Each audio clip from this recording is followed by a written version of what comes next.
ಐಶ್ವರ್ಯ ಅಂತ ಇವಳು ಬಂದು ಸಪೋರ್ಟ್ ಮಾಡಿ ಎಲ್ಲ ನಾವೆಲ್ಲ ತೀರ್ಮಾನ ಮಾಡಿ ಒಂದು ಬಿರುದು ಕೊಡ್ತಾ ಇದ್ದೀವಿ. ದಯವಿಟ್ಟು ಅದನ್ನ ನಮ್ಮ MLA ಅವರು ಸ್ವೀಕಾರ ಮಾಡಬೇಕು. ಮತ್ತೆ ನಮ್ಮ ಮಾಧ್ಯಮದವ್ರಿಗೆ, ಪೇಪರ್ನವ್ರಿಗೆ ಹೇಳೋದು ಇದೊಂದು ಸ್ವಲ್ಪ ಹೈಲೈಟ್ ಮಾಡಬೇಕು. ಇವತ್ತಿಂದ ಇವರು ಇನ್ನು ಗಣಿಗ ರವಿಕುಮಾರ್ ಗೌಡ ಅಲ್ಲ, ನಾವಿವತ್ತೊಂದು ಬಿರುದು ಕೊಡ್ತಾ ಇದ್ದೀನಿ, ಸಮಯ ರತ್ನ ಗಣಿಗ ರವಿಕುಮಾರ್ ಗೌಡ. ಸಮಯ ರತ್ನ ಅಂದ್ರೆ ಈ ತರ ಟೈಮ್ ಸೆನ್ಸ್ ಇದು ಕೇಳ್ತಾರೆ. ಇದಕ್ಕೆ ಇದು ಬಹಳ ಕಷ್ಟ. ಏಕೆಂದ್ರೆ ಅವ್ರು 10 ಜನ ಇರ್ತಾರೋ 5 ಜನ ಇರ್ತಾರೋ, ಅವರು ತಡಿಯಪ್ಪ ಅಲ್ಲಿ ಇದ್ದಾರ, ಜನ ಇದ್ದಾರ ಕೇಳದೇ ಇಲ್ಲ. ಅವ್ರು ಏನ್ ಇನ್ ಟೈಮ್ 10 ಗಂಟೆಗೆ 5 ಜನ ಇದ್ರು ಅವ್ರು ಬಂದು ಕಾರ್ಯಕ್ರಮ ಹೊರಟೋಯ್ತಾರೆ. ಈ ತರ ಟೈಮ್ ಸೆನ್ಸ್ ನಾನು MLA ನನ್ನ ಲೈಫಲ್ಲೇ ನಾನು ಇತಿಹಾಸದಲ್ಲಿ ನೋಡಿಲ್ಲ. ಯಾಕೆ ನನ್ನ KDP ಮೆಂಬರ್ ಮಾಡಿದ್ರು, ಇನ್ನೂ ದಿವಸನೇ ಫೋನು, ಅಪ್ಪಾಜಿ 4 ಮೀಟಿಂಗು ಆಯ್ತು ಬರ್ತೀರಪ್ಪಾಜಿ. ತಿರ್ಗಾ ಬೆಳಿಗ್ಗೆ 10 ಗಂಟೆಗೆ ನಾನು ಹೊರಟಿದ್ದೀನಿ ಅಂದ್ರೆ ಆಗ ನಾನು ಎದ್ದೋಡಕ್ ಸ್ನಾನ ಮಾಡ್ಕೊಂಡು ತಡೆಯಪ್ಪ ಒಂದು 5 ನಿಮಿಷ ಮುಂದಕ್ಕೆ ಹೋಗೋಣ ಅಂದ್ರೆ ಅಷ್ಟೊಳಗೆ ಆಗಲೇ ಹೋಗಿ ಕುತ್ಕೊಂಡಿರ್ತಾರೆ. ಇಷ್ಟು ಟೈಮ್ ಸೆನ್ಸ್ ಇರೋದ್ರಿಂದಾನೇ ಇಷ್ಟು ಮಟ್ಟಕ್ಕೆ ಹೆಸರು ಬೆಳೀತಾ ಇರುವಂಥದ್ದು. ನೆಕ್ಸ್ಟ್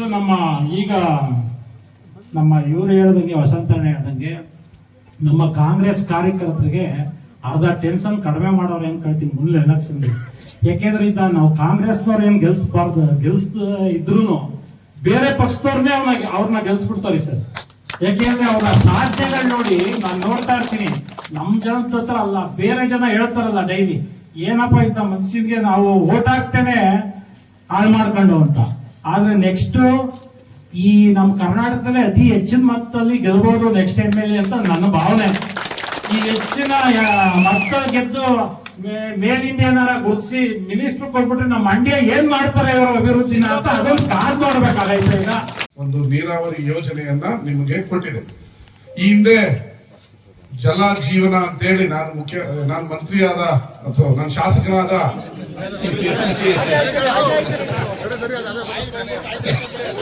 ನಾನು ಶಾಸಕನಾಗಿ ಆಯ್ಕೆಯಾದ ಪ್ರಥಮದಲ್ಲೇ ನನ್ನ ಕ್ಷೇತ್ರದಲ್ಲಿ 225 ಕೋಟಿ ರೂಪಾಯಿಗೆ ಪ್ರತಿ ಮನೆಗೂ ಕೊಳಾಯನ್ನ ಹಾಕುವಂತ ಸ್ಕೀಮ್ ಅನ್ನ ಮಾಡಿದೆ. ನಿಮ್ಮೂರಲ್ಲಿ ಇನ್ನೂ ಮಾಡಿಲ್ಲ ಕಾಮಗಾರಿನ, ಅದನ್ನ ದಯವಿಟ್ಟು ಮಾಡಿಸ್ಕೊಳ್ಳಿ. ಅದೆಲ್ಲ ನಿಮ್ಗೆಲ್ಲ ಒಳ್ಳೇದಾಗಿದೆ. ಮೀಟರ್ ಹಾಕಿದ್ರೆ ನಿಮ್ಮ ಹತ್ರ ನೀವು ಇವತ್ತು ಕೂಡ ದುಡ್ಡು ಕಟ್ತಾ ಇದ್ದೀರಾ, ಪ್ರತಿ ಮನೆಯಿಂದ ನೀರನ್ನ ಸೆಸ್ಸನ್ನ ಕಟ್ತಾ ಇದ್ದೀರಾ. ನಿಮ್ಗೆ ಗೊತ್ತಿಲ್ಲ, ಪಂಚಾಯಿತಿಯಲ್ಲಿ ಅವರು ನಿಮಗೆ ಖಾತೆ ಕಂದಾಯ ಅನ್ನೋ ಹೆಸರಲ್ಲಿ ನೀರಿಂದು ಸೆಸ್ಸನ್ನು ಕೂಡ 100 ರೂಪಾಯಿ 200 ರೂಪಾಯಿ 40 ರೂಪಾಯಿ ತಿಂಗಳಿಗೆ, ಪ್ರತಿ ತಿಂಗಳು 40 ರೂಪಾಯಿ ಅಂದ್ರೆ ವರ್ಷಕ್ಕೆ 480 ರೂಪಾಯಿಯನ್ನ 500 ರೂಪಾಯಿನ ನಿಮ್ಮ ಹತ್ರ ಕಲೆಕ್ಟ್ ಮಾಡ್ತಾ ಇದಾರೆ.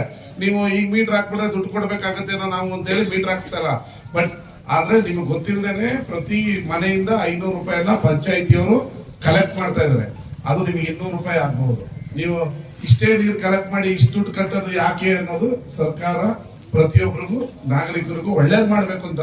ನಿಮ್ಮ ಹತ್ರ ಜಾಸ್ತಿ ದುಡ್ಡು ಕಿತ್ಕೋಬೇಕು, ಇಲ್ಲ ಮೀಟರ್ ಹಾಕಿ 2,000 ರೂಪಾಯಿ ಇಸ್ಕೋಬೇಕು ಅನ್ನೋದಲ್ಲ ಸರ್ಕಾರದ ಭಾವನೆಗಳು.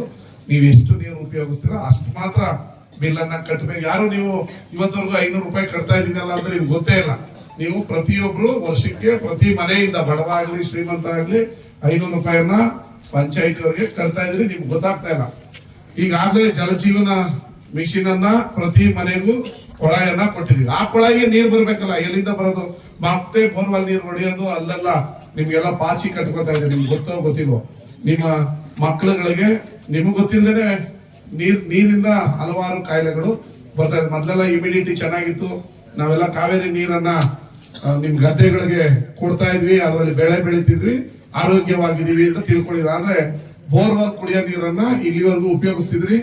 ನಿಮ್ಮ ಊರಲ್ಲೇ ಕಾವೇರಿ ನದಿ ಹರಿತಾ ಇದೆ, ಅದನ್ನ ಯಾಕೆ ನಿಮ್ಮ ಮನೆಗಳಲ್ಲಿ ಕುಡಿಬಾರದು ಅನ್ನೋ ಈ ಯೋಜನೆ ಜಲಧಾರೆ.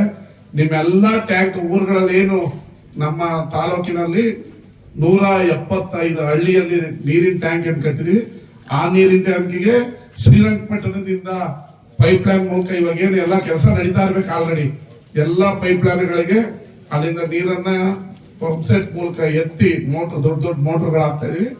ಅದನ್ನ ಲಿಫ್ಟ್ ಮಾಡಿ ನಿಮ್ಮ ಟ್ಯಾಂಕ್ಗೆ ನೀರನ್ನ ಕೊಡೋ ಯೋಜನೆ ಈ ಜಲಧಾರೆ. ಅದಕ್ಕೆ 120 ಕೋಟಿ ರೂಪಾಯಿ ನನ್ನ ಕ್ಷೇತ್ರದಲ್ಲಿ ವಿನಿಯೋಗಿಸಿದ್ವಿ.